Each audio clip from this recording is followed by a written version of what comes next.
الحمد لله رب العالمين والصلاة والسلام على سيد الأنبياء والمرسلين أما بعد فأعوذ بالله من الشيطان الرجيم بسم الله الرحمن الرحيم الصلاة والسلام عليك يا رسول الله وعلى آلك وأصحابك يا حبيب الله الصلاة والسلام عليك يا نبي الله وعلى آلك وأصحابك يا نور الله. My dear respected and honorable audience, I welcome you back to our program, The Blessings of Ramadan. Now, as usual, alhamdulillah, we have a new topic of the day. And the topic of today, inshallah, shall be something which is really important. The i'tikaf. Yes, my dear respected and honorable audience, the month of Ramadan has 3 sections to it. The first 10 days have passed. The second 10 days are soon to leave us. And in the last 10 days, it is the sunnah of the Prophet sallallahu ta'ala wasallam to every single year sit in the masjid performing i'tikaf. What is i'tikaf? Inshallah, that we shall come to find out about. But before that, we have a new guest today, inshallah. This guest is from South Africa, and his name, mashallah, is Maulana Tabriz. So I would like to welcome him upon the stage.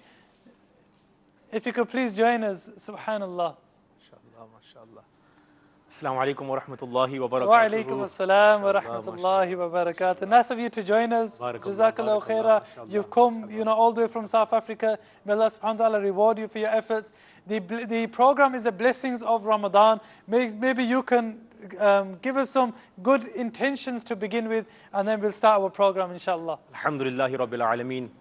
Dear viewers and listeners of Madani channel, marhaba. Welcome once again to this amazing silsila, Blessings of Ramadan al-Mubarak. Alhamdulillahi Rabbil Alameen. As you have been watching in the previous days, mashallah, the Muballighin were basically, mashallah, having wonderful and interesting silsilas pertaining to the blessings of Ramadan. As well as today, mashallah, our respected host, as well as with the other presenters on Madani channel, inshallah, Azza will indeed give us a beautiful insight regarding i'tikaf, subhanallah. As you had did mention regarding the first 10 days of Ramadan, which is the mercy, the rahmat of Allah Azza wa Jal, as well as the second 10 days, which is called the days of maghfirah, forgiveness, and the last 10 days, which is the salvation from the hellfire, subhanallah. And today we are going to be speaking about i'tikaf, inshallah Azza wa Jal. Inshallah Azza wa Jal. So, dear viewers and listeners of Madani channel, chale, hum aur aap अच्छी नीयतें कर लेते हैं. Let's make good intentions. As we always hear, that the more good intentions you would make, the greater the reward would be, inshallah. You could also make this intention that I will jot down these Madani pearls so that I could always refer to them at a later stage, inshallah Azza wa Jal. As well as you could make this intention that whatever good I will hear today, I will convey this to others as well, with the intention of earning thawab, inshallah. As our beloved Nabi sallallahu ta'ala alayhi wasallam had mentioned in a beautiful hadith, Ballighu anni walau ayah. Convey on my behalf, even if it is a single verse. So subhanallah, I'm extremely happy to be here in the studio, inshallah. My dear respected and honorable audience, as you already know, mashallah, we've discussed it previously too. The more the intentions, the more the reward. Let's listen to a naat of the Prophet sallallahu alaihi wasallam. If you could please start us off, Abdul Malik Bhai.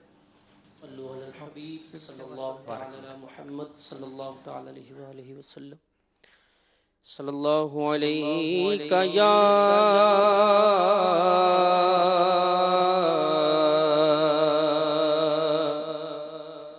Rasul Allah.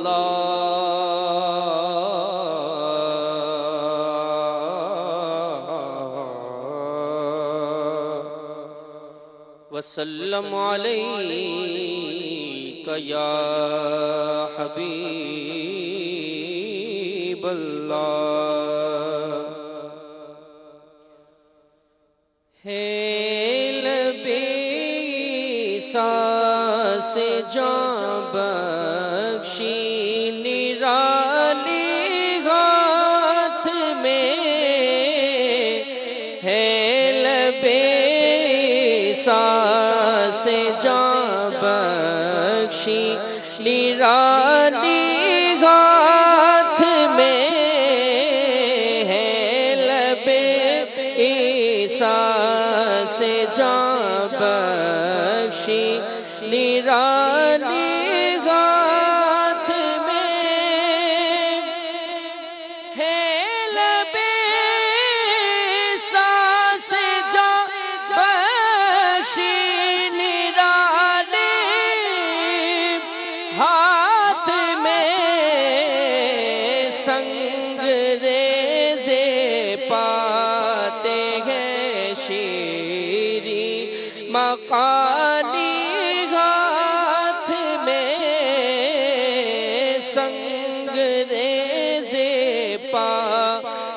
ہیں شیریں مقالی ہاتھ میں مالک کونین ہے وہ پاس کچھ رکھتے مالک کون ہے گو پاس کچھ رکھتے نہیں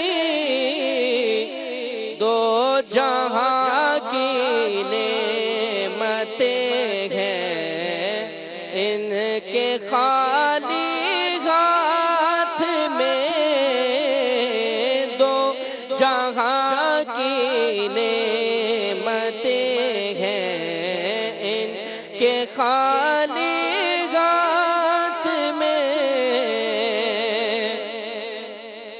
اور دستگیر ہر دو عالم کر دیا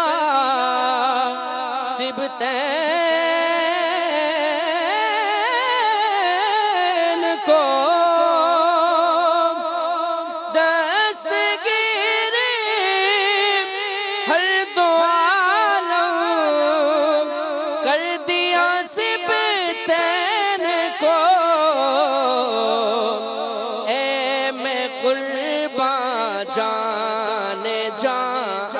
انگشت کیا لی ہاتھ میں سنگریز پاتے ہیں شیریں مقالی ہاتھ میں ہے لب عیسیٰ سے جاں بخشی نرالی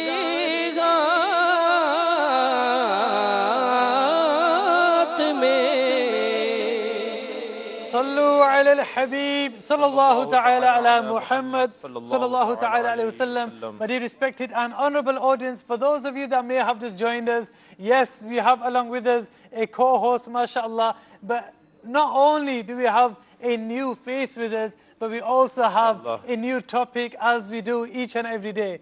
Now today, inshallah azza wa jal, we shall be speaking about such a thing about which the Prophet sallallahu alaihi wasallam says that individual who performs this, that individual who sits in the masjid for the last 10 days of Ramadan, he who performs the i'tikaf, he gains the reward of not one umrah, not two, not only two umrahs, not one hajj, but two umrahs and two hajj also, my dear respectable audience.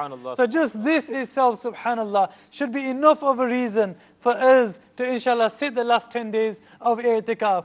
Now mashallah, we have our co-host and muballigh along with us from South Africa, Tabriz Bhai. Let's begin with you. Start wherever you want, anything about i'tikaf. MashaAllah Azza wa Jal, firstly I would like to start off by saying that alhamdulillah it's a pleasure being in Babul Madina, Karachi, Pakistan, mashallah, whereas from throughout the world people have come here to gain blessings, mashallah, with the intention of also sitting for i'tikaf. Alhamdulillah, at this moment as we are speaking, alhamdulillah, I think there is no place in Faizan-e Madina, and alhamdulillah, you know, when you go out there, when you go to the masjid area, mashallah, and you see the brothers coming from far and wide throughout the world, subhanallah, it brings this thought to the mind and to the heart that, Ya Allah Azza wa Jal, you know, also grant me the tawfiq and ability to leave behind everything and sit for i'tikaf in order to receive blessings and barakah, subhanallah.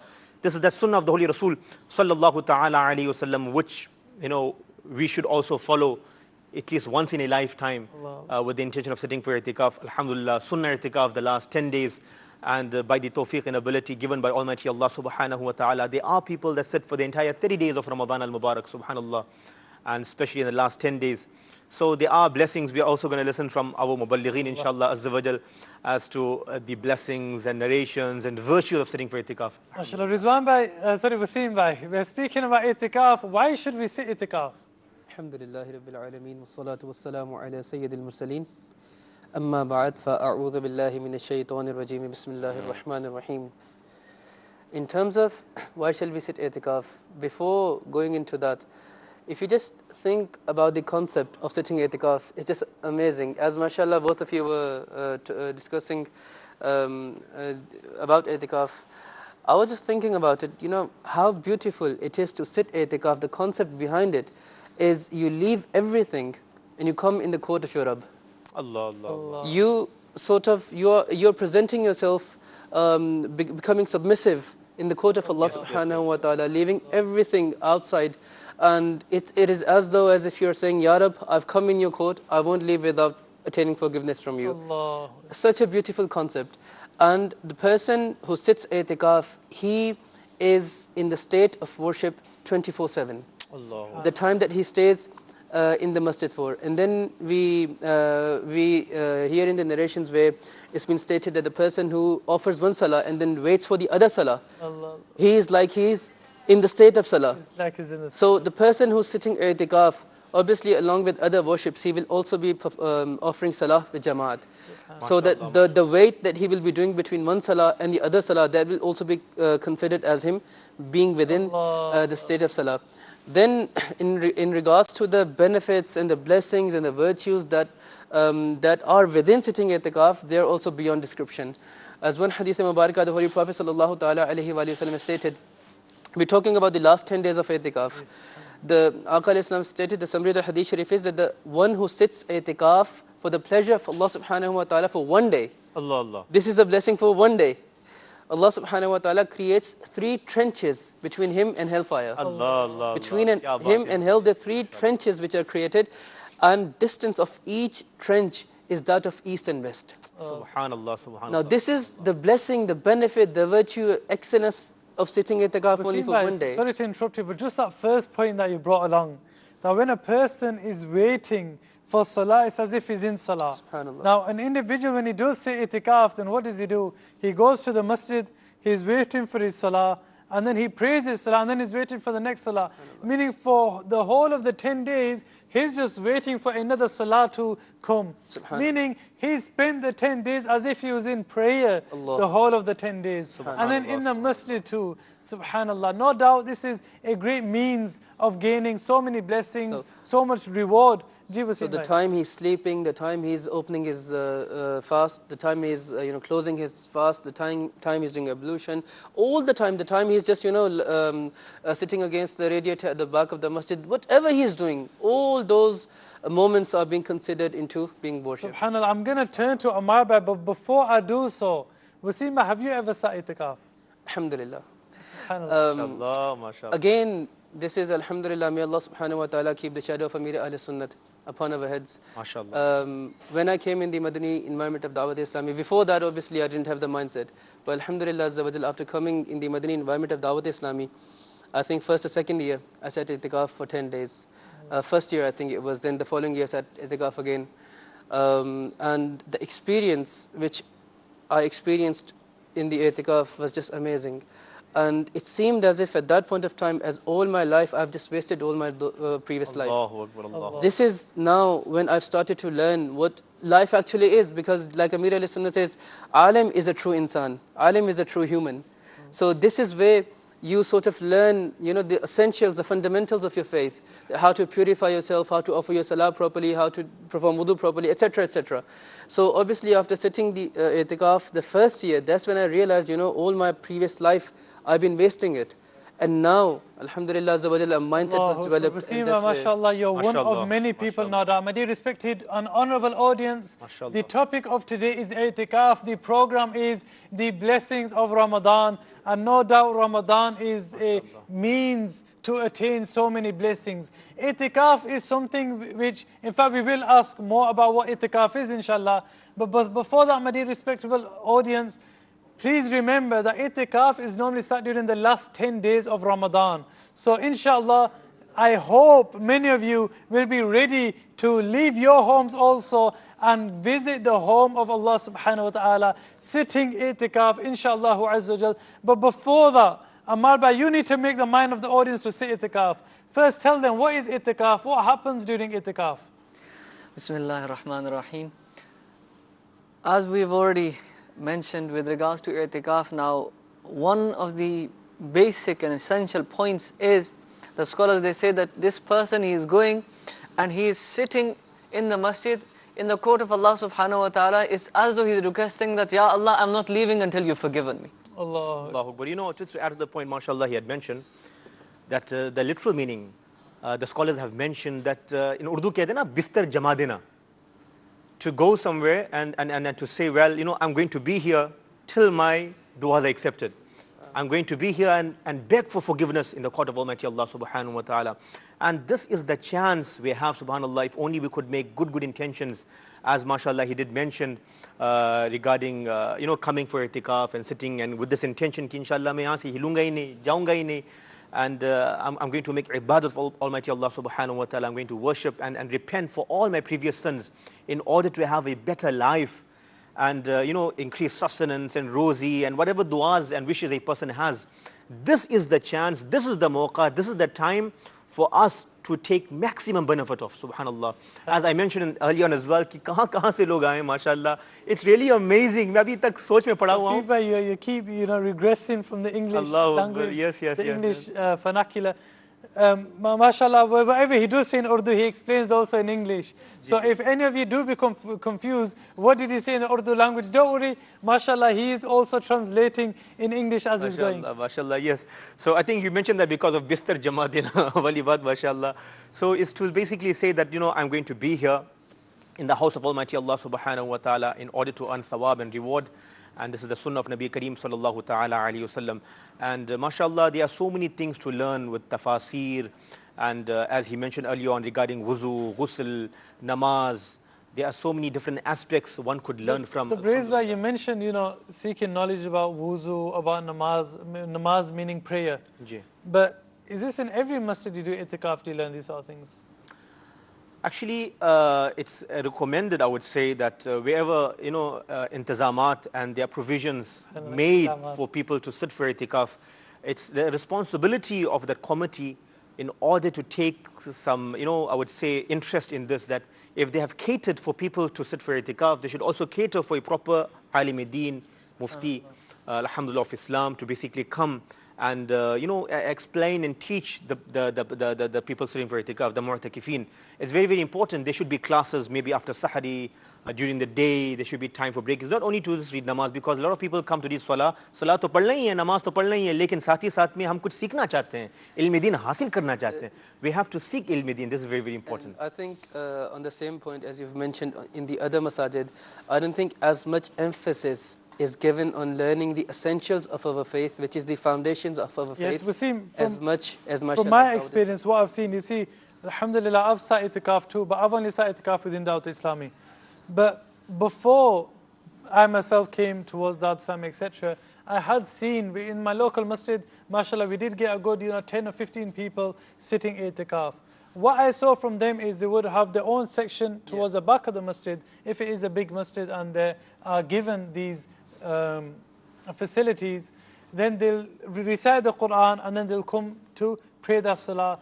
But the question is, my dear respectable and honorable audience, this is for both males and females. We need to understand that i'tikaf is not restricted to males. No, females also say i'tikaf within their own homes or wherever they wish to say their i'tikaf. But what we need to understand is you could be reciting the Quran for subhanallah for all of those 10 days. You could be reading each one of your prayers and also extra. You could be reading a tahajjud prayer, extra nafil, nawafil prayers, mustahabbat prayers. MashaAllah. But if you do not know how to recite the Quran properly, if you do not know how to recite your salah properly in accordance to the tajweed, how to perform your salah, those things, those actions which will nullify or break your salah, if you do not know these, then what are you accomplishing? How much reward are you gaining? Or on the other hand, are you gaining a sin? Please, my dear respectable audience, please consider this. Ponder over this, that inshaAllah azza wa jal, yes, we should all try to sit i'tikaf. We should all try to sit i'tikaf, but we should try to do it in such a manner where by sitting in i'tikaf, we shall seek knowledge, we shall learn ilm-e-deen, we shall learn how to read our prayer properly, we shall learn how to recite the Holy Quran properly. How can we do this? Many of you will be thinking, okay, so let's say I do go to my local masjid, I would say go to such a masjid where there is a muballigh of Dawat Islami. MashaAllah. Why? Because alhamdulillah, and throughout hundreds of places, in fact thousands throughout the whole world, there are places, there are masajid where Dawat Islami, they hold the last 10 days of itikaf. I think everywhere is free of charge. They provide you with the food, they provide you with accommodation, and similarly they provide you with the most important thing, education. Education about Islam, education how to rectify yourselves, and how to perfect your salah, and also to learn the Holy Quran with tajweed. I'm going to turn to Ammar Bhai. Ammar Bhai, have you done itikaf before? I have done, even before actually coming into the Madani Mahal of Dawat Islami, I sat itikaf in my local brilliant. masjid. So now I would like to ask you, inshallah, we all have trust that yes, you will not be, you will not give us a biased opinion, but what was the difference between the two? So it's pretty much as you've mentioned, in terms of sitting itikaf in a normal masjid, in your local masjid for example, you do end up having like a curtain where you're sort of secluded, you're alone, you've got your own section. But what happens initially, a person thinks, well, I'm going to finish the Quran this many times. And maybe initially we do have that passion, and maybe after a day or two we are starting to, because we're so passionate that rather than setting a routine and fixing a time, we go all out the first day. And what happens after 2-3 days, we're actually very exhausted and tired. And then we just lay back and we're out of energy very quickly. And another thing that happens, especially in this day and age now, are mobile phones, smartphones. As long as a person has those, even if he does not want to be, because we have such a habit, as long as it is with us, we're going to keep taking it out just to check. So this is another thing now. As we've said, we want to go to i'tikaf to focus, to present ourselves in the court of Allah subhanahu wa ta'ala. Two main purpose is worship, and another main purpose is to search for Laylatul Qadr. So the distractions need to be minimized. Now, so in a normal situation, because you are in that sense secluded, and you're trying to push yourself, there's only a certain amount you can do. But you see, for example, throughout the whole year, if somebody was to tell us to keep fast, and keep fasting for a week or maybe every Monday, we find it difficult. But why is it that we don't find it as difficult in Ramadan? Because everybody else around us is also doing it.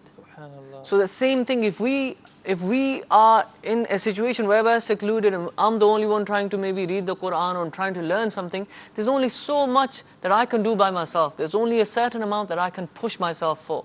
But if I am in an environment, now that's the second side of the story, the other side of the story you could say, I did sit i'tikaf with Dawat Islami as well, alhamdulillah.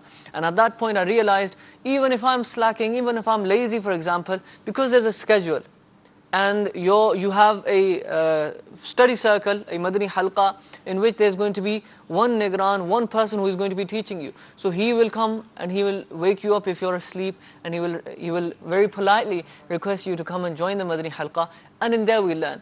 And now because this is a routine, now everybody's doing it. Now if you're sleeping all by yourself on the side, you feel guilty.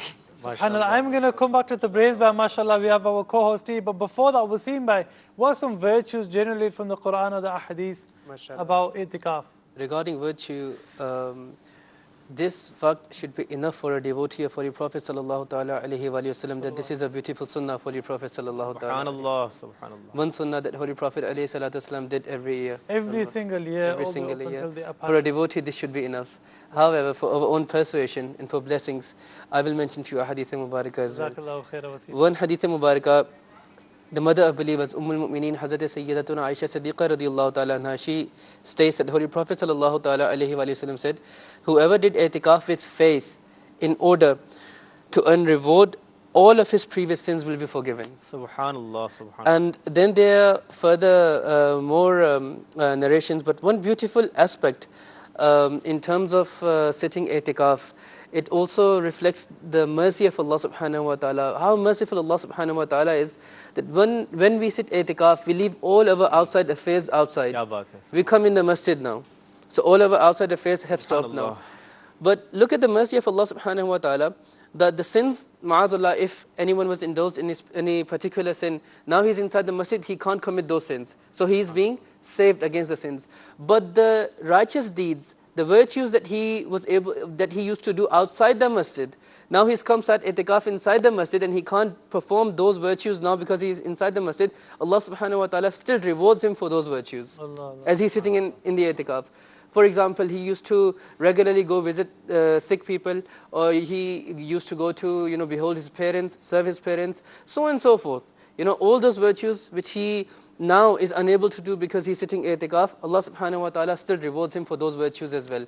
So you're sitting in the masjid, you're being protected against the sins, there are no sins being recorded in your book of deeds, but those virtues that you used to perform outside the masjid, look at the mercy of Allah subhanahu wa ta'ala, those virtues are still being recorded in your book of deeds, and you are sitting in the bargah of same Rabb Ta'ala Azza wa Jal in i'tikaf. Subhanallah, subhanallah. Respected and honorable audience, no doubt there are many virtues, there are many blessings in sitting i'tikaf. It is an act of immense reward, an act or a chance for us to bring about a change in our lives, a revolution in our lives. Really, try to say i'tikaf this year. Inshallah, Azza wa Jal, it shall have a massive impact upon your life. It is a chance to turn back to Allah subhanahu wa ta'ala, to refrain from sins, refrain from the world, and to gain peace of heart. I remember personally when I performed i'tikaf, sometimes you have worries. Whenever you're at school, it was, I think, whilst I was at college, where you have worries.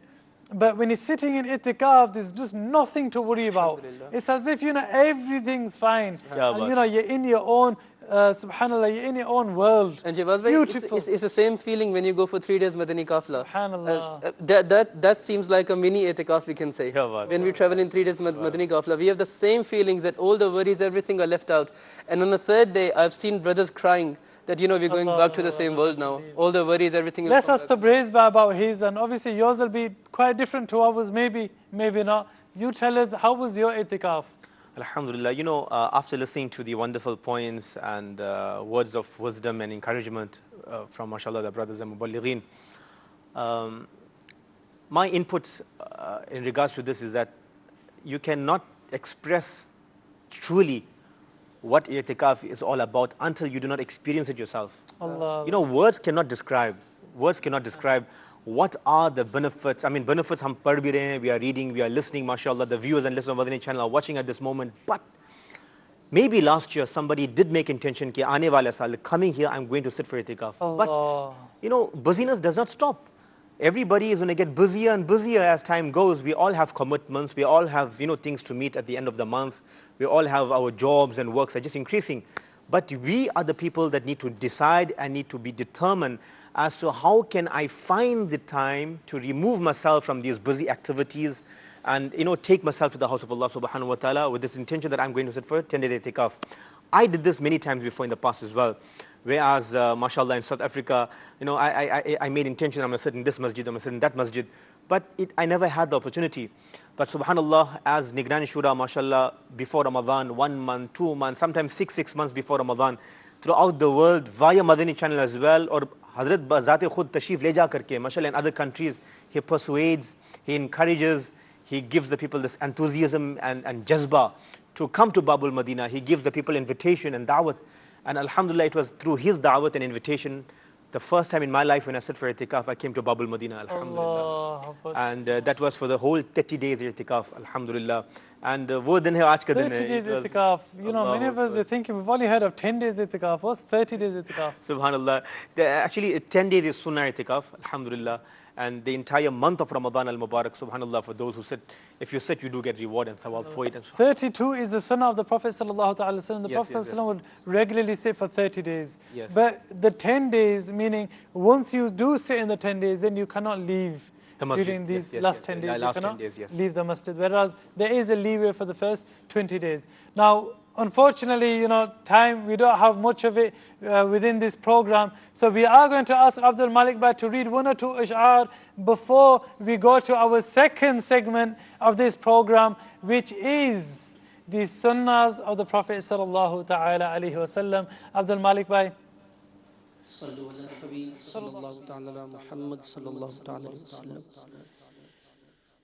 अपने दामाने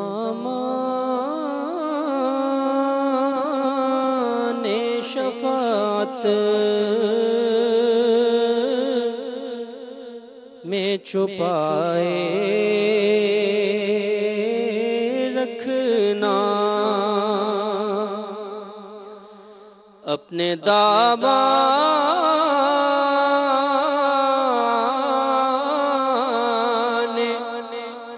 شفاعت میں چھپائے رکھنا اپنے دامان شفاعت میں چھپائے رکھنا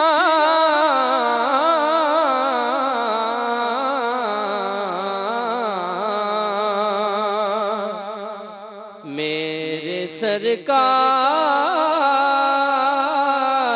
میری بات بنائے رکھنا میرے سرکار میری بات بنائے رکھنا میں نے مانا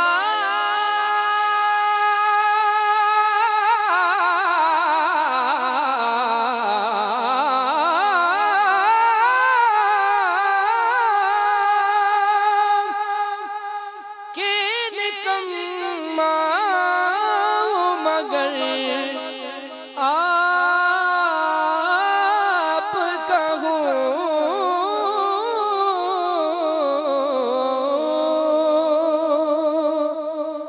میں نے مانا کہ نکما مگر آپ کا ہوں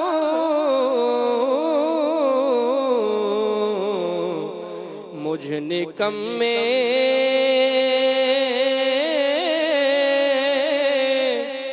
کو بھی سرکار نبھائے رکھنا مجھ نکمے کو بھی سرکار نبھائے رکھنا اور خاک ہوں میں یا رسول اللہ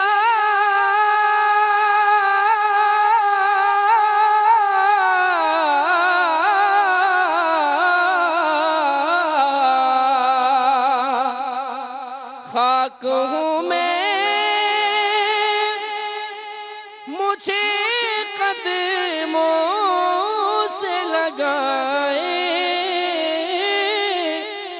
رکھنا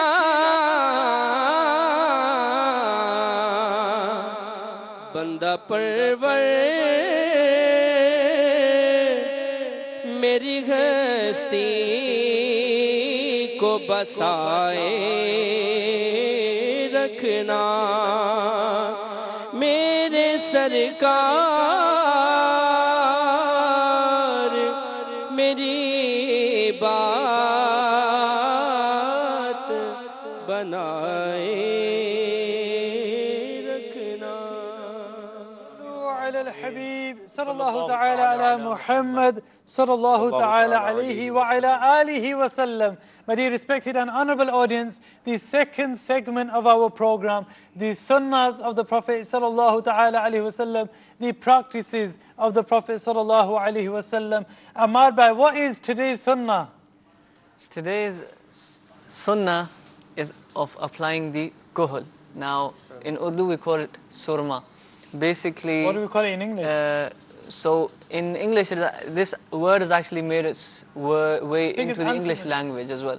This word is now commonly used in the English language as well. It's originally got Arabian roots, but it has made its way into the English language. So if you were to look it up in the dictionaries, in some dictionaries you even find this word now as well. The word surma? No, the kuhl. Kuhl. So this A word lot of people also on the very same point regard surma to be as kajal. A lot of people say it in the Indo-Pak perhaps, and this is not correct actually. Kajal is like a pencil type of a thing that, it's used into the eye in order to make it look like surma. Females. Yes, females actually use that. So So that's more of a makeup. yeah, makeup. that's more of a makeup thing, and that's not the sunnah. Rather, the kuhul that you have spoken about. So this is in its the substance itself is powdery. So Yes. and it's generally black in color, and it's powder. So black powder, and I'm sure most of us, especially being from the subcontinent, that family background, we would have seen it at some point in our houses. So this kuhul is actually a blessed sunnah of our beloved Nabi sallallahu alaihi wasallam, that he would apply it before going to sleep. And there are various methods narrated as well, inshallah, which we will cover. Our Nabi sallallahu alaihi wasallam, one method that is narrated by Sayyidina Abdullah ibn Abbas radiyallahu anhu, that the beloved Rasul sallallahu alaihi wasallam used to apply ithmid kuhul. So kuhul, this powder, this kuhul that can be prepared from various it can be prepared in various ways and from various types of ingredients, you could say. So ithmid is one in which you can have you get this powder, this black powder, this kuhul. So the Prophet ﷺ would apply the ithmid kuhul, and he encouraged the ummah, his followers also, to act upon, to apply this as well, and he mentioned the benefits of this as well. So the Prophet ﷺ would apply the ithmid kuhul 3 times to each of his blessed eyes before sleeping. That's one method that is mentioned.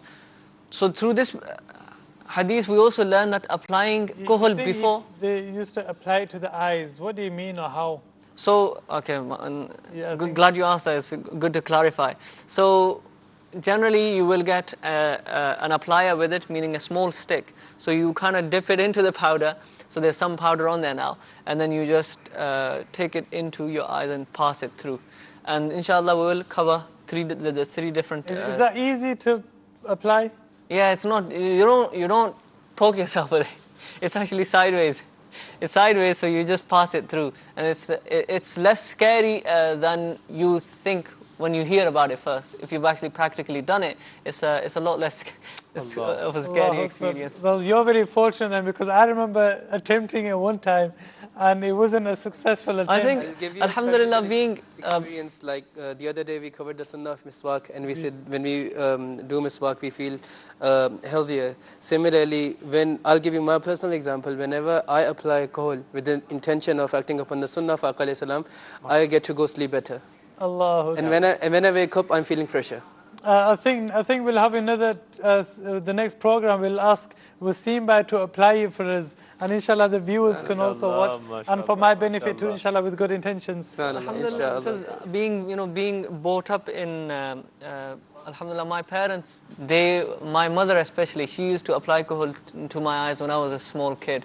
So I had this habit anyways, and then later on I learned to apply it myself. MashaAllah, may Allah subhanahu wa ta'ala grant my mother paradise. She also used to apply it, and she used to also show me how to apply it, but she used to do it for me. And I used to move back, but alhamdulillah, it did work. So did you get after that, when I did it myself, We have no option in front of our mothers. Allahu Akbar, subhanallah. Allah Ta'ala keep all mothers salamat. So, alhamdulillah, that's the one thing that we learned before going to sleep. Applying kuhul is a sunnah, so we should try to act upon that sunnah. And alhamdulillah, Wasim Bhai mentioned his own personal experience with regards to that as well. The Prophet ﷺ has stated that the best kuhul amongst all is ithmid, as it strengthens the eyesight and causes the eyelashes to grow. Subhanallah. So this is something that was liked by the Prophet ﷺ, and he encouraged his followers to do so as well. Now, another method that is mentioned is that our beloved Nabi sallallahu alaihi wasallam, when we look at the books of Shama'il that the scholars have compiled, it is stated that the Prophet sallallahu alaihi wasallam would apply kuhul to both of his eyes twice. So that's another method, applying to both of his eyes twice. The first one was thrice, this is twice. And then the third method that is mentioned is that the Prophet ﷺ would apply kuhul twice to each one of his eyes, and then the last time when the applicator, when that is taken out, so he would use that same one for both eyes. So these are the 3 methods for applying kuhul. So when we do apply kuhul, inshallah, try to from time to time switch between all of these three, so acting upon each one of these methods every once in a while. Anything else? There are a couple of other points. One important point to keep in mind is for a man to apply this with the intention of beauty and makeup, this is not right, this is makruh, but rather to apply it with the intention of sunnah, this is the correct intention, and this is when we should be applying kuhl. Subhanallah, Jazakallah. Any last words from our co-host? MashaAllah, MashaAllah, Alhamdulillah. We got to learn the sunnah of the Holy Rasul sallallahu ta'ala alayhi wasallam as far as kuhl is concerned, and many other sunnahs we have learnt.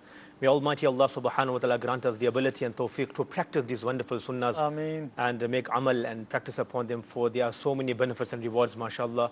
And maybe just to encourage the viewers once again, inshallah, that they should keep watching Madani channel time to time, inshallah, for we have some interesting topics for Sahri as well. Especially our program, The Blessings of Ramadan. Yes, my dear respected and honorable audience, we have not only one, but two daily programs. One, as we are watching right now, The Blessings of Ramadan, but similarly we have one in the morning time, which goes by the name of The Path to Paradise. We bring a new topic for each program, each and every single day of this blessed month. May Allah subhanahu wa ta'ala grant us the ability to remember all we have learned and also to pass it on to other Islamic brothers. But for now, continue to send durood upon the Prophet sallallahu alaihi wasallam. Sallu ala al-Habib sallallahu ta'ala ala Muhammad sallallahu ta'ala alayhi